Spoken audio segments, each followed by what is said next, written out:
नमस्कार, दस के दमदार ट्रेड्स में आपका स्वागत है। विरोध में रहेंगे अगले आधे घंटे आपके साथ। पिछले शो से हमारे साथ शिल्पा जी और राजेश जी बने हुए हैं। साथ ही निर्मल बैंक से विकास सालुंके और सेंट्रल ब्रोकिंग के नीलेश जैन भी अपने टॉप ट्रेड्स के साथ आज हमारे साथ जुड़ेंगे। 2025 में कमाई की थीम और मार्केट आउटलुक पर हीलियोस इंडिया के CEO दिनशो ईरानी से होगी एक खास बातचीत और बाजार के टेक्निकल्स और नए साल की कुछ रॉकेट कॉल्स बताने के लिए केडियानॉमिक्स के फाउंडर सुशील केडिया जुड़ेंगे हमारे साथ। ये सब कुछ ही देर में आपके लिए लाइंड अप है शो में, लेकिन इससे पहले एक रुख करते हैं जरा बाजार का। निफ्टी करीब 130 पॉइंट नीचे 23,514 पर। इंट्राडे में हम 23,500 के नीचे फिसले थे, 23,498 तक गए थे। बैंक निफ्टी करीब 180 पॉइंट नीचे, यानी कि करीब 1/3%। लेकिन आज दिक्कत बैंक निफ्टी नहीं है, आज दिक्कत है निफ्टी IT। 1000 पॉइंट से ज़्यादा निफ्टी IT इस समय आपको नीचे ट्रेड करता हुआ दिखाई देगा। 2.5% के करीब अब निफ्टी IT में इस समय नॉक आता हुआ आपको दिखाई पड़ेगा। और इनफैक्ट अगर आप निफ्टी के टॉप लूजर्स देखेंगे तो सारे के सारे IT नाम हैं। इन्फोसिस, TCS, टेक महिंद्रा, विप्रो और HCL टेक। 5 IT नाम, पांचों के पांचों निफ्टी के टॉप लूजर्स। और इसमें आप ऐड कर दीजिए एक आध और नाम, अदानी एंटरप्राइजेस जो थोड़ा सा वीक है, और बजाज फाइनेंस जो हल्का सा वीक है इस समय। जहाँ तक गेनर्स की बात है उसमें BEL और कोटक महिंद्रा बैंक आपको दिखाई देंगे। और अगर आप F&O स्टॉक्स की बात करें तो परसिस्टेंट सिस्टम्स F&O का टॉप लूज़र, और टॉप गेनर्स में इस समय आप हुडको करीब 1.5% ऊपर। वीरो जेम। और इस बीच आपकी स्क्रीन पे एक यूनिमेक एरोस्पेस, आज इसकी लिस्टिंग इशू प्राइस करीब 785 रुपये का था, याद रखिएगा। और सब्सक्रिप्शन के आंकड़े इसके बेहद शानदार थे, 175 टाइम्स सब्सक्राइब हुआ था ये। It's 1460 against issue price of 785। That means एक शानदार लिस्टिंग की तरफ करीब आप समझ लीजिएगा 675 रुपये का इजाफा, यानी 86% का अगर आप देखें listing gain. That's good. At least primary market में आज प्रॉस्पेरिटी है, भले सेकेंडरी मार्केट में हो ना हो। लेकिन आपकी स्क्रीन पे पैनल अब स्क्रीन पे है। विकास सालुंके, नीलेश जैन अपना एक ताज़ा तरीन रुख लेके, प्रोस्पेक्टिव लेके जुड़ चुके हैं, और शिल्पा जी और राजेश जी पिछले कार्यक्रम से इस कार्यक्रम में भी। आप सभी को नमस्कार। विकास, आपके 2 ट्रेड्स इस वक्त के। Good morning. Good morning Virendra ji. देखो, मेरा एक सेल और एक बाय साइड रहेगा। बाय साइड में मेरा सन फार्मा मुझे अभी भी स्ट्रांग लग रहा है। लास्ट 3 ट्रेडिंग सेशन में जो अप ट्रेंड यहाँ पे देखने मिल रहा है, मुझे लगता है ये ऊपर भी जारी रहेगा। ऊपर में जो नया टारगेट ऊपर में निकल के आ रहा है, मुझे लगता है कि आज के दिन में वापस ये 1870 का जो होल्ड कर रहा है, तो मुझे लगता है ऊपर में 1970 1980 के आसपास के टारगेट यहाँ से ऑलमोस्ट 90 पॉइंट ऊपर मुझे लगता है एक अच्छा रन अप दे सकता है। नीचे में इंपॉर्टेंट जो सपोर्ट यहाँ पे देखने मिलेगा वो 1860 का है, तो 1860 के स्टॉप लॉस से सन फार्मा को यहाँ पे बाय करना चाहिए। दूसरा मेरा रहेगा IT सेक्टर से जो सेलिंग साइड रहेगा। एम्फेसिस मुझे लगता है कि यहाँ से थोड़ा वीकनेस देखने मिल रही है। 2880 का एक इम्पोर्टेंट सपोर्ट था, उसको उसने ब्रेक कर चुका है नीचे में फ्यूचर में। तो फिलहाल तो 2860 के आसपास ट्रेड कर रहा है, तो यहाँ पे सेल कॉल मेरा रहेगा एम्फेसिस में। नीचे में जो टारगेट देखने मिलेंगे, जो रिसेंटली लो था 2740 के आसपास का, तो 2740 का यहाँ पे एक ये टारगेट लेके चल सकते हैं, क्योंकि अपवर्ड ट्रेंड जो ट्रेंड लाइन है उसका यहाँ पे एक ब्रेकडाउन देखने मिल रहा है। तो ऊपर में 2930 का एक स्टॉप लॉस लगाना है, नीचे में 2740 के टारगेट के लिए यहाँ पे सेल कॉल लेके जाना है। HIT में सेल कॉल। इस बीच आप यूनिमेक की आपकी लिस्टिंग देखिए ना, इट्स 80%, 627 रुपये का लिस्टिंग गेन इस वक्त मिलता हुआ। शानदार लिस्टिंग है यहाँ पे, और 80% ऑलमोस्ट है। अब चलते हैं, आगे बढ़ते हैं। ये विकास जी के 2 कॉल्स हो गए। नीलेश जी, गुड मॉर्निंग, आपके 2 ट्रेड्स। जी गुड मॉर्निंग सभी को। देखिए, खरीदारी और बिकवाली का ट्रेड है, बैलेंस अप्रोच रख के चलने की सलाह है। सबसे पहले जो खरीदारी वाला स्टॉक रडार पे आया है वो है IGL, इंद्रप्रस्थ गैस लिमिटेड। इस पर्टिकुलर स्टॉक में डेरिवेटिव डेटा काफी इंटरेस्टिंग है। 3% का हुआ इजाफा हुआ है, और टेक्निकली एक ब्रेकआउट हमें कल देखने को मिला था। आज एक फॉलोअप मूव हम देख रहे हैं, तो IGL को लॉन्ग करने की सलाह होगी 415 और 422, 415 और 422 के टारगेट के लिए। 401 जो आज का दिन का लोएस्ट लेवल है, वहां पे स्टॉप लॉस रखना होगा। तो इंद्रप्रस्थ गैस को लॉन्ग करने की सलाह होगी। उसके अलावा जो शॉर्ट वाला ट्रेड है वो है IT स्पेस में से, जो IT स्पेस लगातार अंडर परफॉर्मेंस दिखा रहा है। सेकंड कंसेक्यूटिव सेशन विप्रो, इस पर्टिकुलर स्टॉक में बिकवाली वाला ट्रेड होगा। विप्रो के फ्यूचर को शॉर्ट करके चल सकते हैं। 305 का स्टॉप लॉस लगाना होगा। निचले स्तर पर 292 एंड 286 ये 2 टारगेट होंगे। Okay, again short IT। Nifty IT अब 1048 यानी करीब 1050 अंक नीचे ट्रेड करता हुआ। शिल्पा जी, ये प्रेशर काफ़ी ज़्यादा है, अब आप क्या पिक कर रही हैं इस वक्त की शॉर्टिंग कैंडिडेट्स या कुछ पुल बैक ट्रेड्स हैं?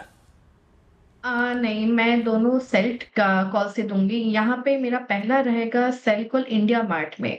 इंडिया मार्ट मुझे लगता है 2300 के नीचे है एंड यहाँ से जो लेवल्स डाउनसाइड के ओपन हो रहे हैं वो होता है 2180 से लेके 2150 2120 तक भी। तो आप 2300 के स्टॉप लॉस से इसमें सेल कर सकते हैं, कीप टारगेट्स टुवर्ड्स 2120।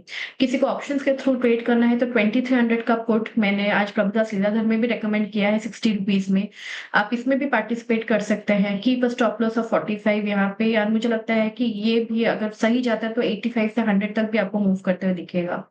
मेरा दूसरा जो सेल रहेगा वो रहेगा LICI में। LICI भी 900 के नीचे फिसल गया है। यहाँ पे जब तक वो इसके नीचे ट्रेड करेगा डाउनसाइड टूवर्ड्स 860 से लेके 840 भी आ सकता है। तो आप इसमें भी सेल कर सकते हैं 900 के स्टॉप लॉस से। मुझे लगता है मार्केट में थोड़ा आज वॉलेटिलिटी ज्यादा रहेगा एंड एक प्रेशर, सेलिंग प्रेशर एक राउंड का मुझे लगता है बाकी है जिसमें टारगेट्स आने चाहिए। ओके, एक सेलिंग का राउंड और जो है वो इंट्राडे में पॉसिबल है। राजेश जी, आपके दो ट्रेड्स। वीरेन जी, पहला स्टॉक जो है वो सेल साइड का है, उसमें ग्रेसिम फ्यूचर पे शॉर्ट करने की सलाह है। स्टॉक ने अपने इंपॉर्टेंट सपोर्ट एरिया का ब्रेकडाउन यहाँ पे ऑलरेडी करते हुए दिख रहा है डेली वीकली टाइम फ्रेम पे। डेटा में देखें तो शॉर्ट बिल्टअप है, अपने सारे ही near term short term moving averages के नीचे फिसलते हुए दिख रहा है। ग्रेसिम फ्यूचर पे शॉर्ट करने की सलाह है। डाउन साइड में टारगेट एक्सपेक्ट कर रहे हैं 2400 से लेकर 2390 की तरफ फिसलते हुए दिख सकता है। तो ग्रेसिम फ्यूचर शॉर्ट किया जा सकता है। अपसाइड में जो इसका स्टॉप लॉस रखना है वो होगा करीब 2465 के आसपास। तो ग्रेसिम पे शॉर्ट करने की सलाह है। लॉन्ग साइड का ट्रेड जो है वो कैश सेगमेंट में, और उसमें हमें लगता है RCF को यहाँ पे बाय किया जा सकता है कैश सेगमेंट में। RCF में अगर हम देखें तो पिछले 4-5 दिन के कंसोलिडेशन रेंज का ब्रेकआउट आज होते हुए दिख रहा है। हमें लगता है ये स्टॉक में मोमेंटम एक्सटेंड होते हुए दिख सकता है। 182 185 की तरफ स्टॉक बढ़ते हुए दिख सकता है। डाउन साइड में जो स्टॉप लॉस होगा वो करीब होगा 169 के आसपास। ओके, चलिए ये समय की ट्रेड्स। अब थोड़ा आगे बढ़ते हैं और 2025 में कमाई की थीम और मार्केट आउटलुक पर चर्चा करने के लिए हीलियोस इंडिया के CEO दिनशो ईरानी जुड़े हैं। दिनशो जी, गुड मॉर्निंग। सबसे पहले तो नववर्ष की बहुत बहुत शुभकामनाएं। ये 2024 का लास्ट क्वार्टर काफ़ी ख़राब रहा, काफ़ी गेंस लोगों के वाइप आउट कर दिए इस क्वार्टर ने। अब 2025 के लिए क्या उम्मीदें रखें? अनुजीत, धन्यवाद आपके शो पर आमंत्रित करने के लिए। और आपको भी और आपके दर्शकों को और आपकी टीम को नवे वर्ष की शुभकामना in advance. So anyway Anuji, actually जो आपने बोला कमाई का क्या है, मुझे लगता है कि कंजर्वेशन अगर जो आप बोलते तो बेटर रहता कि कैसे कंजर्व करें अपने प्रॉफिट। तो I think that is the way to look at it, क्योंकि आप देखिए ये साल जैसे आपने राइटली पॉइंट आउट किया कि लास्ट क्वार्टर में तो सारे जो गेन थे इंडाइसिस के काफी वाइप आउट हो गए। One of the worst years जो 2024 है फॉर FI सेलिंग का था। पर ये मत भूलिए कि one of the best years was 23। तो आई थिंक जो लिया वो थोड़ा उन्होंने निकाल दिया 2024 में, और 25 में भी हमें लग नहीं रहा कि इतना जोरों का बाइंग होगा FI का। डोमेस्टिक बाइंग जारी रहेगा, वो तो पक्का है, वो गिवन है।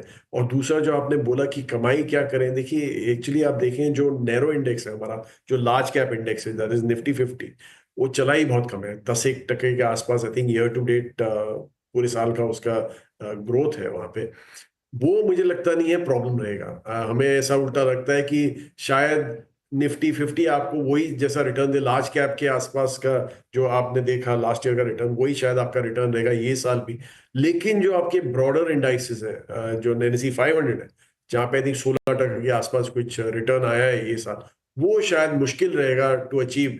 क्योंकि मिड कैप और स्मॉल कैप में हमें लग रहा है कि थोड़ा एक करेक्शन जो ऑलरेडी चालू है, वो हमें लग रहा है कि वो थोड़ा पेनफुल पीरियड रहेगा। एटलीस्ट फर्स्ट क्वार्टर तो है वो तो पेनफुल रहेगा। उसके बाद जो है मूव वो डिपेंड होता है कि क्या ट्रम्प बोलते हैं, क्योंकि वो एक बड़ा ही एक्स फैक्टर है मार्केट के लिए कि टैरिफ वॉर होगी, H1B पे क्या अटैक होने वाला है, वो सब देख के हमें कॉल लेना पड़ेगा। होप ये है कि प्रॉब्ली फरवरी में RBI एक रेट कट साइकिल चालू करे, तो वो वहां पे आपको अपसाइड दिख सकता है। और गोइंग फॉरवर्ड बजट में भी होप यही है कि जैसे फाइनेंस मिनिस्टर काफी टाइम से बोल रही हैं कि डिमांड काफी स्लो डाउन हो गया है, आरबीआई के हाथ में है, हम भी सोच रहे हैं कि टैक्स रेट्स का कुछ ट्वीक करें। तो वो सब पॉजिटिव न्यूज अगर जो आ जाए ना तो बहुत अच्छा रहेगा बाजार के लिए। बहरहाल जैसे मैंने बोला, वैल्यूएशन के हिसाब से लार्ज कैप में इशू नहीं लग रहा है, मिड कैप थोड़ा स्ट्रेच लग रहा है, स्मॉल कैप बहुत ज्यादा स्ट्रेच लग रहा है। तो ये सब आपको देख के ही देखना पड़ेगा, पॉकेट्स देखने पड़ेंगे और उसके हिसाब से ही काम करना पड़ेगा। बिल्कुल। तो मतलब दिशा जी, फिर आप कह रहे हैं कि कैपिटल प्रिजर्वेशन पर ध्यान दीजिए, रिटर्न्स को कुछ टाइम के लिए भूल जाइए। 2025 क्या नेगेटिव साल होने का रिस्क लग रहे हैं आपको? बिल्कुल नहीं, वो अनुज जी वो बिल्कुल नहीं है। इसलिए मैं बोला कि आपको पॉकेट्स देखने पड़ेंगे। जैसे आप देखिए banking and financial services, RBI की अभी रिपोर्ट आई थी, बहुत ही बढ़िया। I mean in fact strength to strength हो रहा है। माइक्रो फाइनेंस छोड़ दीजिए साइड में, क्योंकि माइक्रो फाइनेंस में ज्यादा प्रॉब्लम हो रहा है, क्योंकि लोअर कैटेगरी जो है वो वहां पे ज्यादा हिट आ रहा है थोड़ा। तो इसलिए माइक्रो फाइनेंस में इशू है, स्ट्रेस्ड है वहां पे। पर एसेट क्वालिटी बढ़िया हो रही है, आरओईज इंप्रूव हो गए, ऑल टाइम हाइज पे है, आरओएज ऑल टाइम हाइज पे है।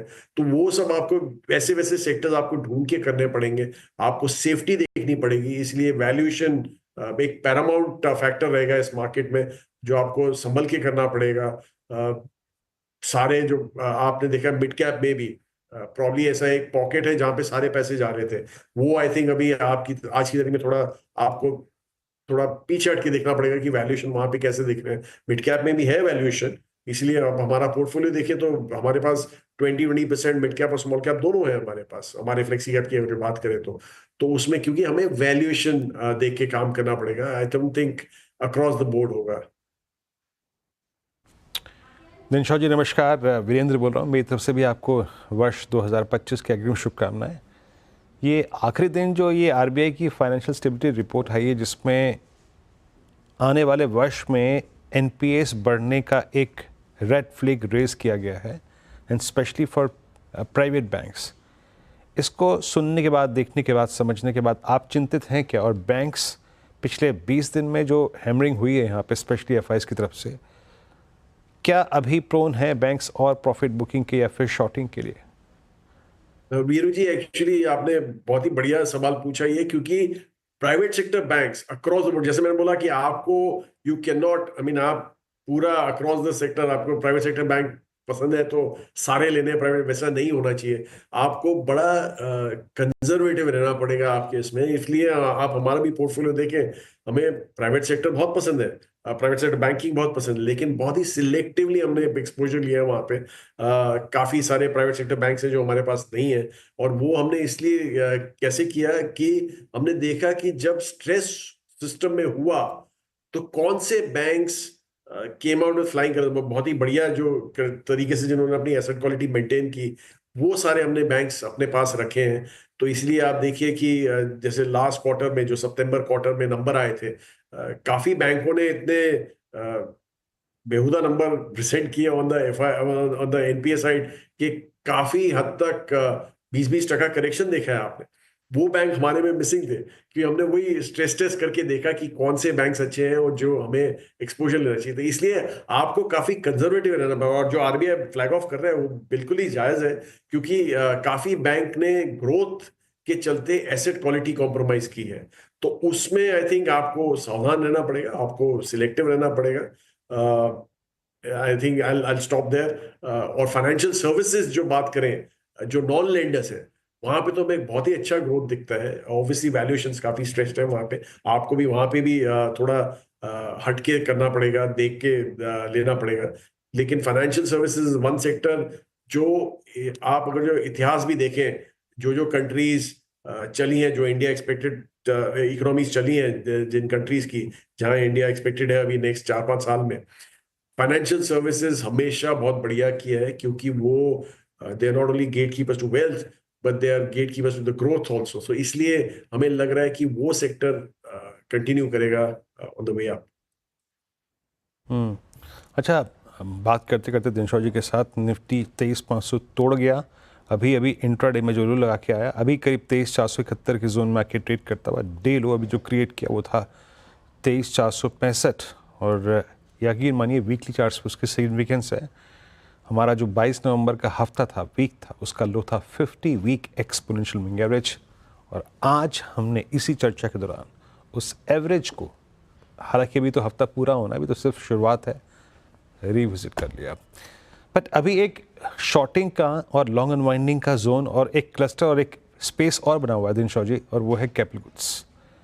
Cummins, Siemens, ABB, indiscriminate selling, price damage काफ़ी सिवियर हुए हैं, और कैपेक्स जो स्लो हुआ है उसका पूरा का पूरा इम्पैक्ट विजिबल है यहाँ पर। अभी क्या जल्दबाजी करनी चाहिए इन काउंटर्स को कंसिडर करने के लिए, या फिर आपको लगता है कि अभी प्राइस डैमेज काफ़ी है, अभी थोड़ा अवॉइड कीजिए इस स्पेस को? तो वीरू जी, एक्चुअली जो मेनली एमएनसी में जो कट आए हैं, आई मीन जो सेलिंग आई है एमएनसी केपेक्स वाली कंपनीज में, वहां पे आप देखिए हमें क्वेश्चन मार्क रहता था, क्योंकि कॉर्पोरेट गवर्नेंस वगैरह दो एमएनसीज हैं, फिर भी हमें क्वेश्चन मार्क रहता था वहां पे। प्लस केपेक्स स्लो डाउन है, private sector specifically capex slow down है, लेकिन होप यही है कि गवर्नमेंट का capex cycle will kick in, और एक्चुअली वो चालू हो भी गया है। और आई थिंक बजट में जो 1 फरवरी को आएगा उसमें और इम्पीटस मिलेगा उसको, केपेक्स को।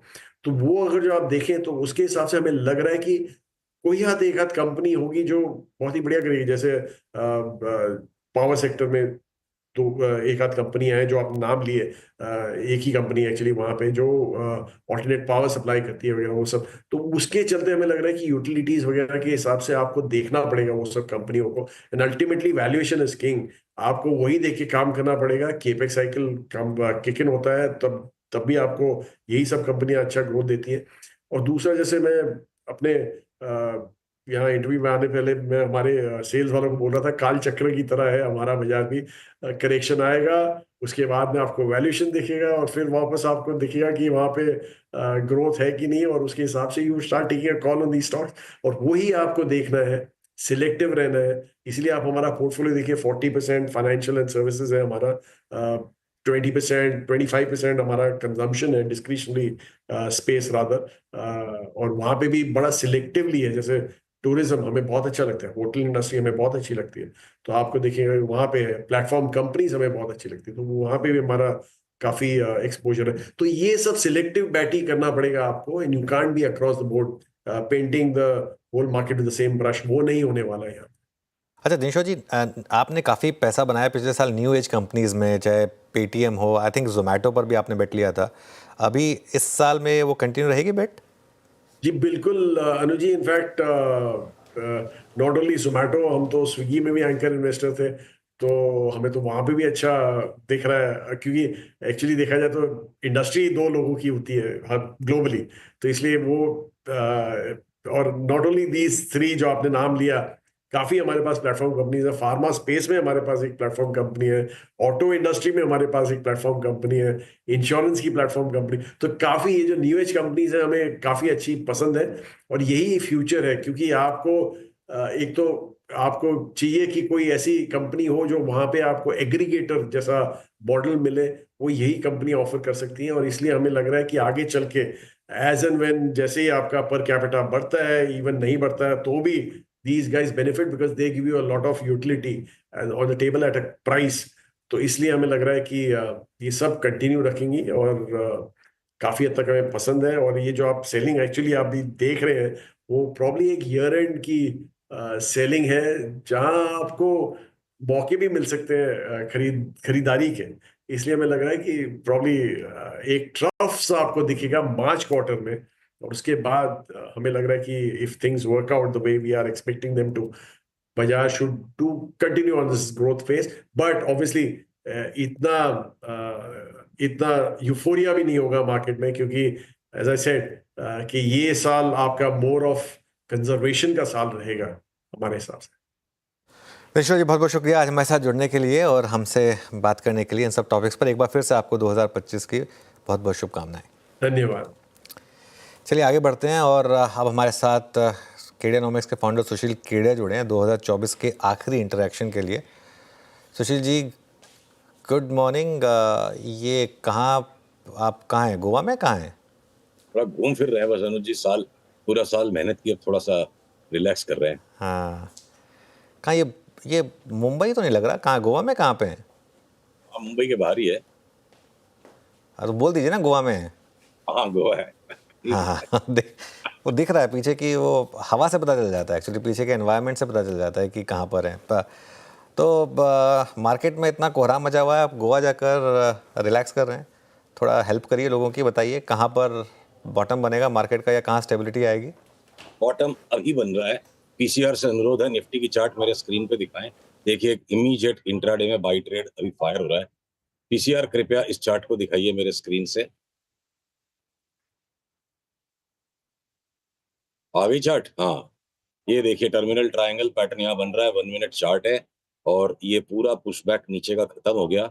अब यहाँ से मेरे को लगता है निफ्टी अगले 2-3-4 दिन उछलेगी और कहाँ तक जा सकती है उछल के, एक बार 24,300 तक लगता है, 24,300 तक इस ऊपर वाली ग्रीन रेखा के आसपास। तो अभी हमारी व्यू है अगले 10 दिन में रेंज ऐसी है, एक बार 24,300 जाते हम, यहाँ से शायद रिवर्सल हो गया है, जो आज का लो है उसको स्टॉप लॉस रख के ही चलना पड़ेगा इस नए बाई ट्रेड का, जिसका भी मैंने 2 मिनट पहले जिक्र किया। और हो सकता है यहाँ से हम 24,300 तक एक बार जाएं और उसके बाद एक फाइनल बॉटम बनाने के लिए वापस 23,300 तक आए। इतना हो जाता है तब हम 23,300 पर दोबारा से आकलन और इसकी समीक्षा करेंगे कि इतना अगर हो जाता है तो कॉन्फिडेंस बढ़ेगा, 23,300 से फिर हम 26,300 की यात्रा को वापस शुरू करेंगे। ओके, एक और सवाल, एक तो बैंक निफ्टी पर अब क्या व्यू बन रहा है, और आज जिस तरीके से निफ्टी आईटी कोलैप्स हुआ है इतनी स्ट्रांग रैली के बाद या मार्केट को संभालने के बाद, उस पर क्या व्यू बन रहा है? देखिए अनुज, अपनी काफी टाइम से बात हो रही है कि जिस सेक्टर में सबसे खूंखार करेक्शन अब आएगा, टर्न बाय टर्न करेक्शंस आते हैं, जो कि ओवरऑल बुल मार्केट के लिए अच्छा है कि धुलाई भी हो पर एक साथ सबकी ना हो। तो जैसे राकेश झुनझुनवाला जी ने इसको बड़े सरल शब्दों में समझाया था, रिले रेस, जो समझ गया वो खिलाड़ी, नहीं समझा वो अनाड़ी, ये उनके शब्द थे। तो इस रिले रेस में जो आईटी के स्टॉक्स का धांसू करेक्शन सामने पेंडिंग है, और वो अगर बीच बीच में झलक आ रही है कि इंट्राडे में बड़े फॉल उसमें आ जाते हैं, और आपका जो पहले सवाल था बैंक निफ्टी का, तो निफ्टी की ही तर्ज पे अगर पीसीआर के लिए संभव है इस चार्ट को स्क्रीन पे दिखाना, तो देखिए ये मेरा एक्सपेक्टेड पाथ ऑफ मूवमेंट है, ये ए बी, और यहाँ से हम बैंक निफ्टी में भी एक बार 52,930 53,000 तक जाएं और फिर वापस कदाच 50,500 तक आए, और उसके बाद वो जो लॉन्ग टर्म वाली तेजी है उसका रूप हमें फिर से देखने मिले। अभी तक का मैप ही है जिसको ट्रेडिंग में हमें मैप को एडजस्ट करना पड़ता है। और आईटी के स्टॉक्स पे आऊं तो अनुज, जो छोटे वाले स्टॉक्स है जो एक्सट्रीमली हाई बीटा है, जैसे कोफोर्ज, हमारी बात हो चुकी कि ऊपर के स्तर से 50% गिर जाएगा तो कोई बड़ी बात नहीं होगी, बढ़ता भी उसी तरह से घटता भी उसी तरह से है। तो आईटी के स्टॉक्स के सेक्टर में मेरे को, अगर मैं टाटा एलेक्सी को भी एक आईटी कंपनी पकड़ लूं तो सिर्फ उसको एक अपवाद है, बाकी वो ऑटो की साइकिल से बहुत extremely well connected stock, Tata Elxsi को छोड़ दूं अगर, तो मुझे आईटी में एक भी ऐसा स्टॉक नहीं लग रहा है जिसको शॉर्ट करके पैसा नहीं कमाया जा सके। ऐसी बात राइट, तो सारे के सारे शॉर्ट्स थे।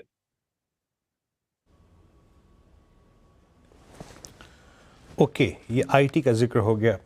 सुशील जी, अब आते हैं एक स्पेस पे जिसने पिछले 4-5 दिन की इस टर्बुलेंस में सबसे स्ट्रॉन्ग मूव दिया है, वो है फार्मा। चाहे वो ग्लेनमार्क, सन फार्मा को देखिए आप, ल्यूपिन को देखिए आप, इप्का लैब को देखिए, एल्केम।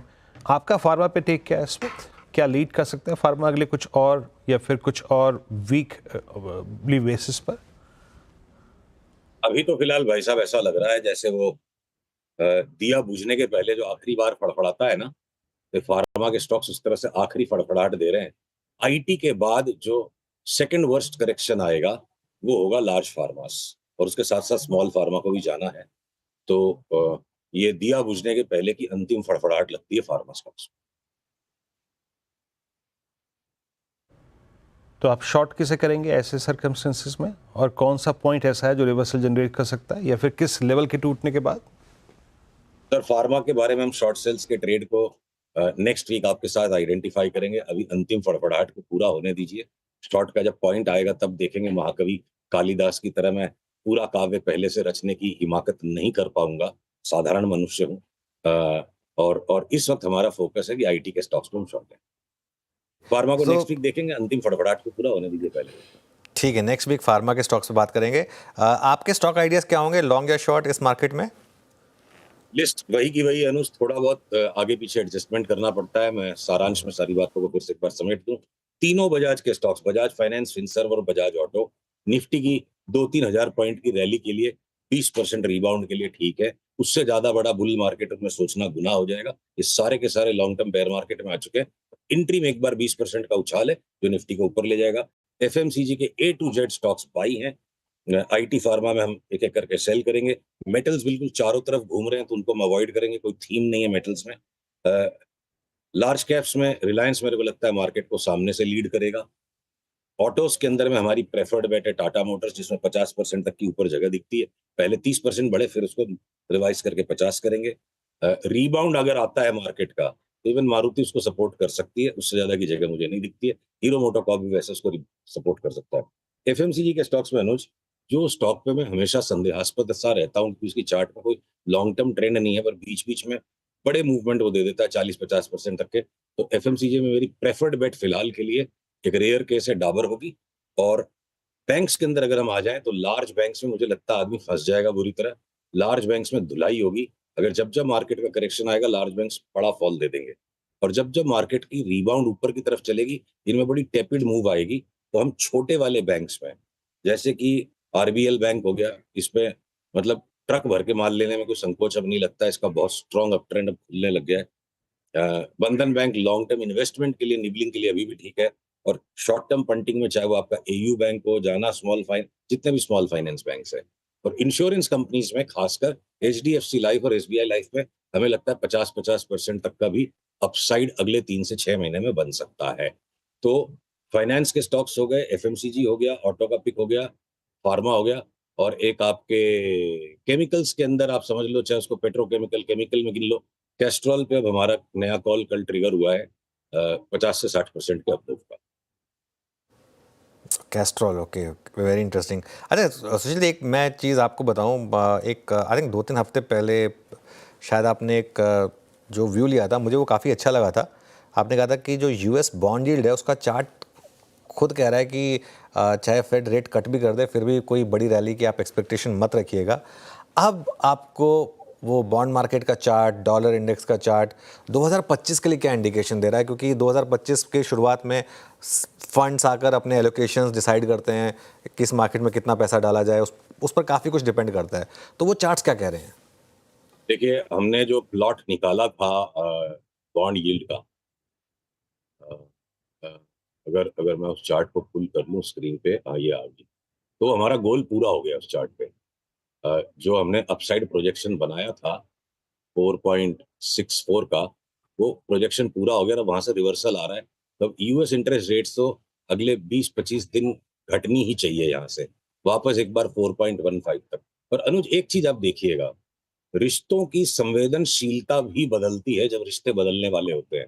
इतनी ज्यादा बॉन्ड यील्ड ऊपर बढ़ने के बावजूद यूएस स्टॉक मार्केट में सिर्फ ट्रेंड अरेस्टेड हुआ, वॉलेटिलिटी बढ़ गई और अभी तक डाउन ट्रेंड नहीं आया। तो ये जरूरी नहीं है कि बॉन्ड यील्ड अब यहाँ से अगर घटेगी तो स्टॉक मार्केट बढ़ेगा। ये घटने के बावजूद हो सकता है स्टॉक मार्केट घटता चला जाए। बॉन्ड्स की यील्ड अगर घटेगी तो मतलब ये हुआ कि रिस्कियर एसेट से स्टॉक से पैसा बॉन्ड्स की तरफ जा सकता है। तो इंटरेस्ट रेट्स को लेके डेली कोरिलेशन हमें स्टॉक मार्केट के साथ नहीं करना चाहिए, मोटा मोटा मंथली कोरिलेशन है। तो एक बार मुझे लगता है रेट्स भी घटेंगे और अमेरिका का स्टॉक मार्केट भी जनवरी के पहले 15 दिन घटेगा। और डॉलर इंडेक्स अनुज, ये इसका एक फाइनल टॉप बनता सा लग रहा है। हमने 4-5 दिन पहले ट्विटर पे एक चार्ट ऑफ 2025 के हिसाब से पोस्ट की थी कि ब्रिटिश पाउंड बेतहाशा तेजी हो जाएगी ब्रिटिश पाउंड में 2025 के साल में, बेतहाशा तेजी। तो उसका सबसे बड़ा बेनिफिशियरी है जैसे टाटा मोटर्स। उसी तरह जिन जिन कंपनियों की बड़ी एसेट्स है ब्रिटेन में, उनके भी स्टॉक पे उसकी तेजी का असर पड़ेगा। अदर इनकम बढ़ जाएगी या वैल्यूएशन ऑफ एसेट्स बढ़ जाएगा या कॉन्ट्रा एंट्रीज में वैल्यूएशंस चेंज हो जाएंगे, तो ब्रिटिश पाउंड की बड़ी रैली है और वो डॉलर इंडेक्स को नीचे दबाएगी। ओके, चलिए सुशील जी, बहुत बहुत शुक्रिया आज हमारे साथ जुड़ने के लिए और ये सारे के सारे ट्रेड्स हमारे सामने रखने के लिए। अपनी छुट्टियां एंजॉय करिए, अगले ट्यूसडे आपसे फिर बात होगी और नववर्ष की बहुत बहुत शुभकामनाएं आपको। चलिए इस शो को यहाँ समेटेंगे। वीरू और मैं आपसे इजाज़त लेंगे और अगले शो के लिए, ट्रेडर्स हॉटलाइन के लिए श्रेया और कंचन स्टूडियो में है। एक छोटे से ब्रेक के बाद ट्रेड हॉटलाइन।